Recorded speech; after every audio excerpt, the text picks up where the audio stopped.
चुनावों में ईवीएम को लेकर लगातार सवाल उठ रहे हैं। आम नागरिकों ने भी ईवीएम पर आपत्ति जताई है, जिसे बैलेट पेपर से चुनाव कराने की मांग जोर पकड़ रही है। हाल ही में छत्तीसगढ़ में जिला परिषद और पंचायत समिति के चुनाव बैलेट पेपर से कराए गए। इस तर्ज पर महाराष्ट्र में भी आगामी स्थानीय निकाय चुनाव बैलेट पेपर से कराने की मांग की गई।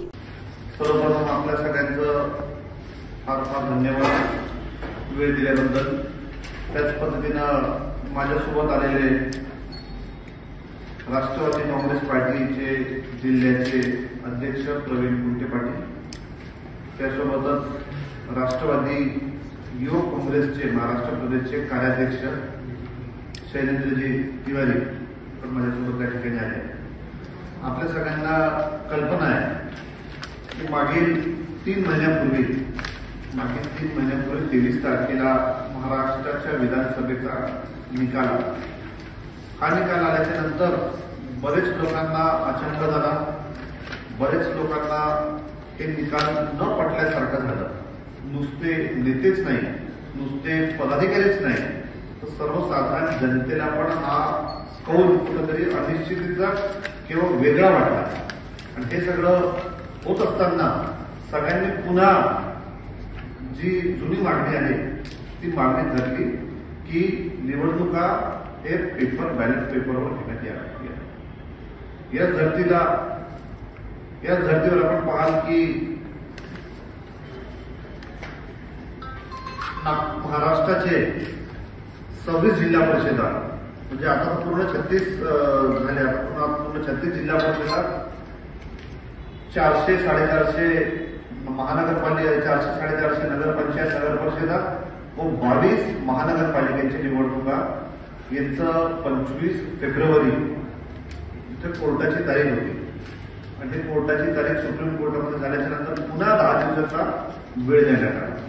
आणि या महाराष्ट्रामध्ये स्थानिक स्वराज्याची निवडणुका नगर परिषद, नगरपंचायती, पंचायत समिती, जिल्हा परिषद, महानगरपालिका या सगळ्या निवडणुका छत्तीसगडमध्ये झालेल्या बॅलेट पेपरच्या आधारे घेण्यात याव्या। आपण पाहाल की छत्तीसगडमध्ये आता जे नगर परिषद, पंचायत समिती, जिल्हा परिषदचे जे स्थानिक निवडणुका आहेत हे बॅलेट पेपरवर झाले। याची सगळ्यांची नियमावली आणि हे कागद आपल्याकडे त्या ठिकाणी तुम्हाला त्या फोल्डरमध्ये उपलब्ध करून दिले।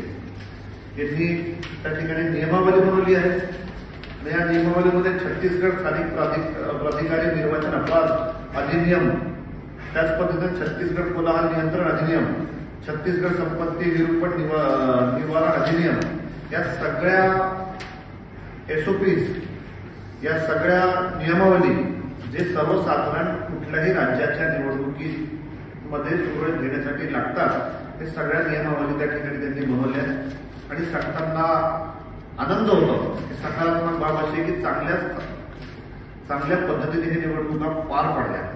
माझं आपल्या माध्यमातून या ठिकाणी निवडणूक आयोगाला विनंती आहे, सरकारला विनंती आहे की त्या ठिकाणी येणारे जे स्थानिक निवडणूक आहेत, परत नगर परिषद, नगरपंचायत, जिल्हा परिषद, पंचायत समिती, महानगरपालिका या सगळ्या निवडणुका, नगर परिषदा या सगळ्या निवडणुका बॅलेट पेपरवर घेण्यात याव्या।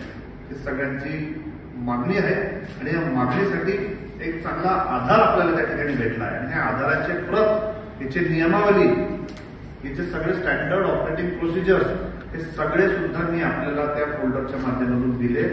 एवढंच नाही तर राज्याचे मुख्य निवडणूक आयुक्त त्या ठिकाणी दिनेशजी वाघमारे यांना सुद्धा मी मेलद्वारे आणि पत्राद्वारे त्या ठिकाणी आम्ही त्यांना निवेदन केलंय की येणाऱ्या निवडणुका हे स्थानिक स्वराज्याच्या त्या ठिकाणी मतपत्रिकेवर घ्याव्या। याची सुद्धा कॉपी मी तुम्हाला त्या ठिकाणी दिली आहे।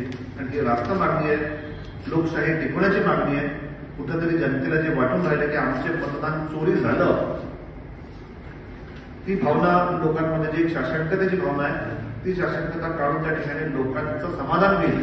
किंवा इतक्या मोठ्या देशामध्ये आज आपण लोकशाही म्हणतो, आज आपण या सगळ्या गोष्टी म्हणतो, एवढ्या मोठ्या लोकतंत्रामध्ये, एवढ्या मोठ्या देशामध्ये हे स्थानिक स्वराज्याच्या निवडणुका व्हाव्या याची आमच्या त्या ठिकाणी मागणी आहे। यासाठी आपल्याला त्या ठिकाणी बोलवलं, आपल्याला विनंती केली की हे आपण गोष्टी माध्यमांच्या माध्यमातून आपण राज्य निवडणूक आयोग सरकारकडे पोहोचवा.